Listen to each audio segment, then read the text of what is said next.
आता आपल्या आवडत्या मालिकेचे संपूर्ण भाग मालिका प्रसारित झाल्यानंतर लगेचच पाहू शकता फक्त सन नेक्स्ट वर. भारतातील प्रेक्षकांसाठी मोफत सेवा. अरेस्ट झाली होती आणि हे प्रकरण दाबण्यासाठी तू राजकारणात येतोयस का असा प्रश्न ते तुला विचारतील. त्यांना काय विचारायचंय हे आधी समजून घे. त्यांचा रोग कुठे आहे, त्यांना काय सिद्ध करू पाहायचंय हे समजून घे, मग उत्तर दे. आणि जर तुझी काहीच चूक नाहीये तर मग बिंदास बोलायचं. हे बघा, तुमची काहीतरी गफलत होतीये. गफलत होते. खूपच छान आणि महत्वाचा प्रश्न विचारलात तुम्ही. आपलं नाव? सरपोतदार साहेबांना विचारा की ते सांगतील ना. Editor in chief Mahesh Mankame. नमस्कार साहेब. नमस्कार मानकामे साहेब. म्हणे खुर्ची लाव पुढे. हा नाही ज्युनियर्स ना बसू दे ना पुढे.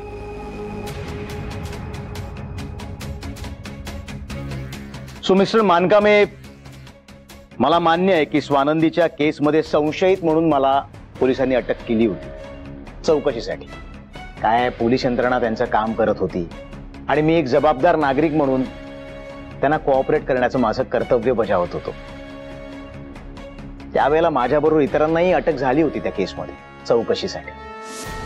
संशयित आणि गुन्हेगार यामध्ये फरक असतो ना मानकामे. चौकशी दरम्यान माझ्याबद्दल काहीच पुरावा त्यांना सापडला नाही. त्यावेळेला माझी निर्दोष सुटका झाली. आणि राहिला प्रश्न स्वानंदीचा. स्वानंदी आमच्या घरातील एक महत्वाची सदस्य आहे. आता माझ्या वहिनीसारखी. हो, पण स्वानंदीचा गुन्हेगार पकडला जावा अशी आम्हा सगळ्यांचीच मनापासून इच्छा आहे. आणि तो गुन्हेगार पकडला जाण्यासाठी जी काही मदत करावी लागेल ती करण्यासाठी फक्त मी नाही, आमचं पूर्ण कुटुंब सदैव तत्पर असणार आहे. आय होप मिस्टर मानकामे तुमच्या प्रश्नाचं मी समाधानकारक उत्तर दिलंय. शाबास. पण गुन्हेगार शोधायला गृह खाते काय प्रयत्न करते? मित्रा, मला असं वाटतं की हा प्रश्न तू कमिशनर साहेबांना विचारायला हवा. ते त्याचं जास्त योग्य पद्धतीने उत्तर देतील. मी आमच्या पक्षाचा एक छोटा कार्यकर्ता आहे. या प्रश्नाचं उत्तर मी देणं उचित ठरणार नाही. आनंदी, ते जे काही चाललंय त्याचं टेन्शन घेऊ नका. मी आहे ना.